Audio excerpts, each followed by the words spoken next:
In the weeks immediately after purchasing the scrolls, Joseph threw himself enthusiastically into the task of translation.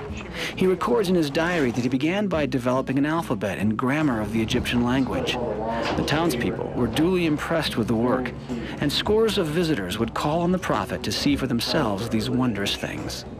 All right.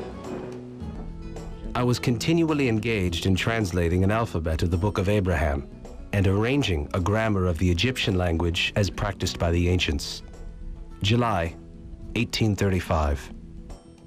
In the afternoon, I waited on most of the 12 apostles in my house and exhibited to them the ancient records and gave explanations. This day passed off with the blessing of the Lord. October 3, 1835. In 1835 in America, there was no one who could read ancient Egyptian. All knowledge of the language had been lost for centuries. Only recently had the French scholar Jean-François Champollion made a breakthrough in deciphering the ancient Egyptian language. The Rosetta Stone, a trilingual inscription in Greek, Egyptian hieroglyphic, and hieratic, was the key which allowed Champollion to unlock ancient Egyptian, but his work was far away from the pioneers of rural Ohio. In the 1840s in the United States, the ancient Egyptian language was virtually unknown. It had only been deciphered beginning in 1822, and that knowledge simply had not crossed the Atlantic, so that almost any interpretation given to an Egyptian document in 1842 or 45 or 50 or even 1860 would have been believable to a general audience who would have no way of comparing it with the actual truth.